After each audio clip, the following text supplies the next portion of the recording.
So the number one vital element needed for life is oxygen. And that's not a surprise, is it? The second most vital element needed for life is water. You can go 3 minutes without oxygen. You can go a couple of weeks without water.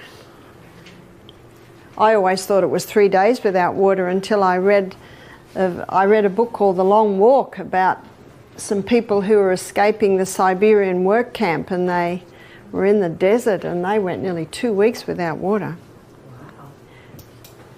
Water is the second most vital element needed for life. In fact, where there's no water, you don't usually get people living, do you? I always say to people, how much water do you drink? And these are some of the answers. I don't like water. If I drink water, my feet swell. If I drink water, I'm going to the bathroom all day. Those last two answers tell me that the water's not getting inside the cell. So how do we get the water inside the cell? We have to go to the third most vital element needed for life, and that is sodium.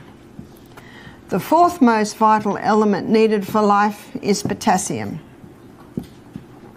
So let's go back to sodium. In nature, we find the highest amount of sodium in seawater. And seawater contains 92 minerals.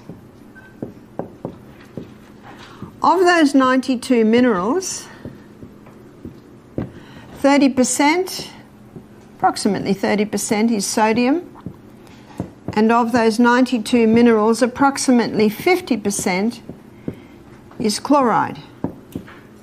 Now, because sodium chloride take up the most amount, they're the first crystals formed when the water is evaporated. So what man does is he scoops up the first crystals formed, he bleaches them white, puts aluminium with it so that it runs freely, and there's your table salt. Table salt is a dangerous salt because we now have two very harsh minerals that if you were to inject both of those into the blood, you would die. There's two harsh minerals and they need all the other 90 to soften them and balance them. The highest concentration of mineral inside the cell is potassium. The highest concentration outside the cell is sodium. And in this bilayered membrane that is around every cell, there are sodium-potassium pumps. And these sodium-potassium pumps are ever going like this, maintaining the balance between potassium and sodium. But when someone's not eating enough fruits and vegetables, and that's where you get most of your potassium, and they're putting table salt on everything far too much, what happens now is sodium levels rise and potassium levels drop. There is a small amount of sodium in the cell, but when this happens, you see osmosis and diffusion happens when the highest concentration merges into the lowest. So now sodium levels inside the cell are rising, which they should not, and the cell swells. What's that called? High blood pressure. The doctor is right. Table salt will contribute to high blood pressure. There's a French doctor named Dr. Lelangre, and he's written a whole book on salt. He said, when people come to me with high blood pressure, I put them on Celtic salt. Why does he put them on Celtic salt? Because Celtic salt contains 82 minerals. It's a hand-harvested sea salt. So the minerals are in the Celtic salt in their balanced form. What about Himalayan salt? In many places, Himalayan salt is a lot easy to get. There's about 75 minerals. So it's pretty good. But I prefer the Celtic salt. And one reason is that the Celtic salt has 3 magnesiums. It contains magnesium chloride and magnesium bromide and magnesium sulfate. Magnesium is a water-hungry molecule, and this explains why the Celtic salt is such a moist salt, especially when we've had a lot of rain, because those 3 magnesiums absorb the moisture. And because magnesium is a water-hungry molecule, it can be used to help the water get into the cell. So when you take a crystal of Celtic salt, put it on your tongue, and some say, how big's a crystal? Well, if you've got high blood pressure, start small, about the size of a sesame seed. I don't have high blood pressure, so I might have about 3 times little sesame seeds. Put it on your tongue, your mucous membranes start absorbing the minerals, the magnesium is taken to the cell membrane, and you drink your water, and that magnesium pulls that water inside the cell. It's the quickest way to hydrate a body. The only time excess water drinking can be dangerous is if people drink too much at once and don't have the minerals that are in the Celtic salt to pull that water inside the cell.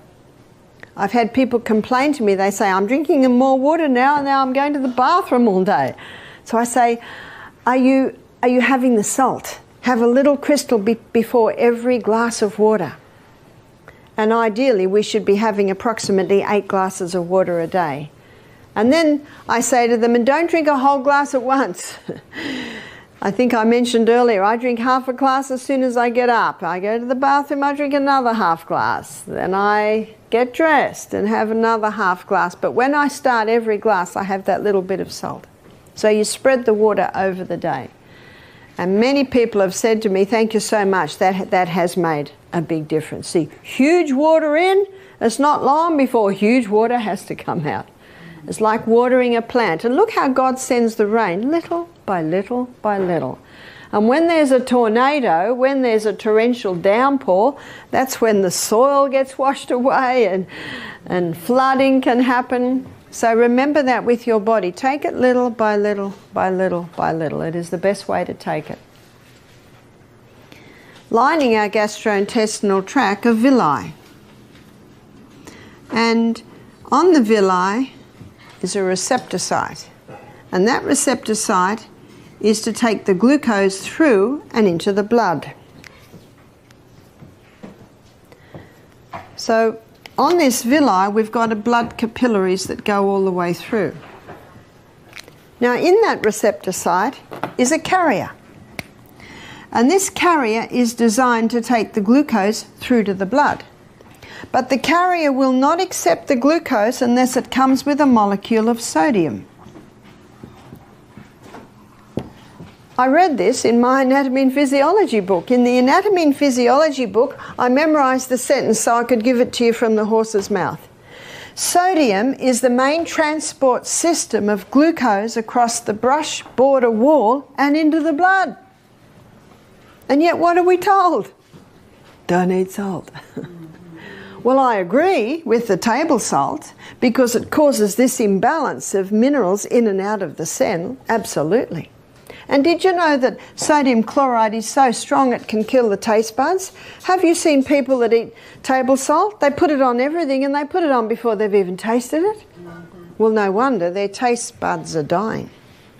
Whereas Celtic salt, with all of its minerals, it enhances the flavour of the food. Now, the red lentils we had this morning, a few people have said, what's in this? I've even served it at my house at breakfast and people have said, is there chicken in this? And I know why they say that. It's because it's so flavoursome. Well, it has a little olive oil, some herbs, nice if you can get fresh or Italian herbs, and some Celtic salt and a bit of turmeric. That's it. I rinse it very well. It must be rinsed well first. And I do that just before it's fully cooked. And yet, as you can see, it's delicious. See, I'm not interested in cooking up onions and garlic, and much as I love that in my lentils, I'll do that at lunchtime. But in the morning, I've got hills to run up and down, creeks to jump in. I'm not interested in being in the kitchen for a long time, and that's a very quick dish to make. So sodium not only is required to get the glucose into the blood, it's also required to get the water into the cell. So it's sodium. It's the third most vital element needed for life. And you can get that information on the 4 vitals in any anatomy and physiology book, chemistry book, biology book. I'm just giving you the facts here. So as you can see, water is very important. But so is the salt. And again, the potassium is found in all your fresh fruits and vegetables. Calcium cannot get into the cell by itself. It needs vitamin D. When vitamin D is present, the calcium is pulled inside the cell. And remember, I showed you the other day that calcium's called the king because when it gets into the cell, all the other minerals piggyback on the back of calcium. Something else happens. I'd like to go back to this for a moment. When the magnesium's put on the tongue and you have the glass of water, or half a glass, a little bit later the other half glass, that magnesium pulls the water inside the cell. And in the bilaid membrane that is around every cell, there's a little motor. And when the water's pulled through the membrane and into the cell, it causes that little motor to start spinning. And the spinning of that motor gives us a unit of energy. So when you're feeling a little tired or maybe a little bit peckish mid-morning, have the salt and have the water and you'll get a little bit of a pickup. So when everyone's going outside to have their cigarette or their cup of coffee, you have your crystal of salt, your glass of water. Absolutely, if you're working in an office, go outside and find a tree. Remember what the trees are giving off? Life-giving oxygen. Breathe deeply from your abdominal muscle and that blast of oxygen. Remember what the oxygen does at the cellular level? Oxygen will give you 18 times more energy. We've looked at the inside of the workings of the cell a few times, and the way I explain it, it looks like there's one energy cycle per cell, but it is not true. So what I've drawn for you here is a whole lot of little energy cycles. In fact, in the muscle cell, you can have 100 energy cycles to a muscle cell. I can hardly get my mind around that. And that's why the saying that you will receive more energy than you expend on your morning walk, because each one of those little energy cycles will give 18 times more energy if enough oxygen is going into your body. Glucose, it can't get into the cell by itself. It has to have insulin.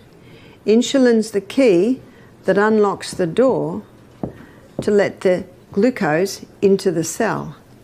And what happens with many people, before diabetes develops, insulin resistance develops. You've heard of insulin resistance? And when insulin resistance develops, the cell's resisting insulin, so the glucose can't get into the cell, so the glucose stays in the blood, and the brain says to the pancreas, more insulin, but the problem's not more insulin, the problem is there's insulin resistance at the cellular level. So what causes the insulin resistance? It's the high carbohydrate, high sugar diet. It's just the cell gets to the point where it says, we've got enough, sick of the sight of you. So how to recover from insulin resistance is to get the glucose, those carbohydrates right down. Get the fibre up, the good proteins and the healthy fats. That's the best way to recover from insulin resistance. But you just imagine for a moment, and this is happening in America a lot today, people are not drinking enough water. They're not having the whole salt, and they're definitely not having many greens, which is where your magnesiums is. So the little bit of water they're having is not getting inside the cell. They don't go out in the sunshine because they're scared of getting skin cancer. So they're not getting their vitamin D, so the calcium can't get in and the minerals can't get in. And they're trying to lose weight, so they've listened to a lot of the media hype that you've got to stop the fat because fat will make you fat. So they're on a high carbohydrate diet. Remember what fat will do? It'll give you satisfaction or a satiation, a full feeling. But if you're not having any fat, you just eat and eat and eat and eat and eat and eat. The whole packet of cookies goes, the whole chips go, there's not a sign in your body that says enough. It's the fibre, protein and the good fats that will give you that sign. So they're on a high carbohydrate diet, thinking that if they go fat-free they'll lose weight. And can you see what's happening? The water can't get in, the minerals can't get in, the glucose can't get in, and the body says, what are we going to do? Because remember, this is the CBD of the human body. What are we going to do? And the body says, we've got one last thing up our sleeve. We'll just force it into the cell. That's high blood pressure. So high blood pressure can be a result of dehydration. It can be a result of mineral deficiency, magnesium deficiency. It can be a result of vitamin D deficiency. It can be a result of a high carbohydrate, high sugar diet. It can be a result of inactivity. So there's a whole lot of things that can come together to contribute to high blood pressure. That's why the detective hat has to be put on to find out why these things are so. And in some cases it'll be a bit of this one, in some cases a bit of that one, in some cases other things. And you saw from the first lecture, it seems a long time ago, doesn't it? Back to Monday. We looked at how genetics loads the gun, but it is lifestyle that pulls the trigger. So the cell, and understanding the workings of the cell, is paramount to understanding how these things affect the body. We have a book in our library, and I know we have it in the library here. It's by an Iranian doctor called Dr. Batman Geheldij. I think that's how you pronounce it. It's called One of the Body's Many Cries for Water. The second title to his book is He's Not Sick, He's Thirsty. The third title to his book is Don't Treat Thirst with Medications.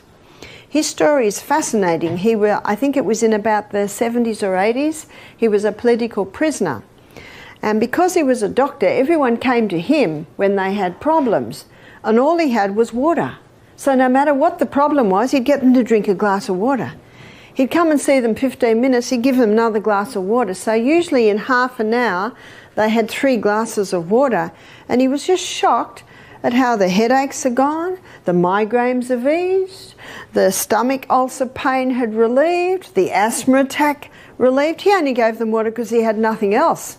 He just wanted to make, I guess, a show that he was doing something, and because he was doctor, they just drank their water. So he began to document what he was finding because it surprised him. He did not realise, he did not expect the water to have that much of an effect. I can't remember the period of time, but eventually the government changed and he was freed, and he said, look, do you mind if I stay a bit longer? I'm in the middle of this fascinating research. And he has presented his findings at medical conferences. He's presented his findings in medical journals, but it's not a very popular subject because you can't make much money out of water. Now you'll understand why the second title of his book is He's Not Sick, He's Thirsty, and Don't Treat Thirst with Medications. It was a fascinating book for me to read, and I'd like to take you inside and look at a few body functions and how they're affected by dehydration. So let's begin at the mouth. Did you know that in a state of chronic dehydration, too much saliva is produced? Some people think a dry mouth is a sign of dehydration. It is, and too much saliva can be a sign of dehydration. You see, when not enough water is going into the body, and how much water should go in? Let's do an assessment of that. So our kidneys, to know how much water should go in, we need to look at how much is coming out. So in our kidneys, we urinate out 1.5 litre loss. Now, a litre is the same as a quart. So I'm probably best, because I'm speaking to an American audience, to say quart loss. 1.5 quart loss. Out of the skin, it can be 0.5 of a quart loss. Out of the colon, 0.3 of a quart loss. And out of the lungs, it's about a 0.2 of a quart loss. So that equals 2.5 quart loss every day. So 2 quarts is 8 cups. So that's 10 glasses, 8-ounce glasses of water a day is lost out of the body. And we have no reserve tank on the back, do we? The only water that's going in is the water we take in. So we should be drinking at least 2 quarts a day. At least, more if possible. Now at the moment, because you're having a steam sauna every day, I wouldn't be surprised if you've got a 0.8 of a quart loss coming out of your skin because you perspire profusely. The other half can come in your fruits and your vegetables, maybe your herb teas, vegetable juice through the day. So that's how much water we need. And Dr. Batman Gehaldi, he showed that the first place that we feel that water loss, if we're not replacing the water, the body goes into a form of drought management. And it releases a hormone to manage this drought management. It's called histamine. And if someone has an allergic response to something, what are they given? Antihistamines. You know the best antihistamine is just water. So the first place that water is taken from to try and maintain full blood volume in the veins and arteries is the lining of the stomach. We have a thick mucosal wall lining the stomach, and so now we've got a very thin mucosal wall. Now in that mucosal wall there's sodium bicarbonate, and the sodium bicarbonate is in the mucosal wall to neutralise any stomach acid that might try and get through, and basically protect against stomach ulcers.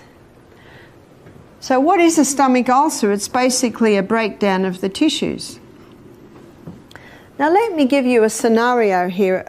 It was probably about maybe 20 years ago, a couple of Australian doctors in Western Australia discovered that Helicobacter pylori caused stomach ulcers. You've heard of that theory? They even put Helicobacter pylori bacteria into some people's stomach and got stomach ulcers. So we had a man do our program from South Africa, and he and his wife came. He was not interested in being at our retreat, but his wife had paid the full amount, so he came reluctantly. And when I'm talking to him, he's about 57, he did not want to answer my question. He answered them abruptly and shortly. He wasn't annoyed at me. I know he was annoyed at his wife that he was even there. I said to him, "Do you drink water?" "Yep, 2 litres a day." So I just moved on from that. I didn't ask any more questions. I said, "Are you on any medication?" He said, "Yes, I'm on a different antibiotic every month to kill the Helicobacter pylori in my stomach because I have had stomach problems for 25 years. I've been all over the world." So the latest thing he was trying was antibiotics because they found he had Helicobacter in his stomach.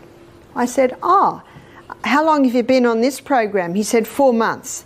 So he's had 4 doses of Helicobacter pylori, and guess what? It's still there and he's still got the stomach pain. I said, "Are you interested in trying an alternative to your medication?" He said, "No, I'm very happy with my medication. Thank you very much."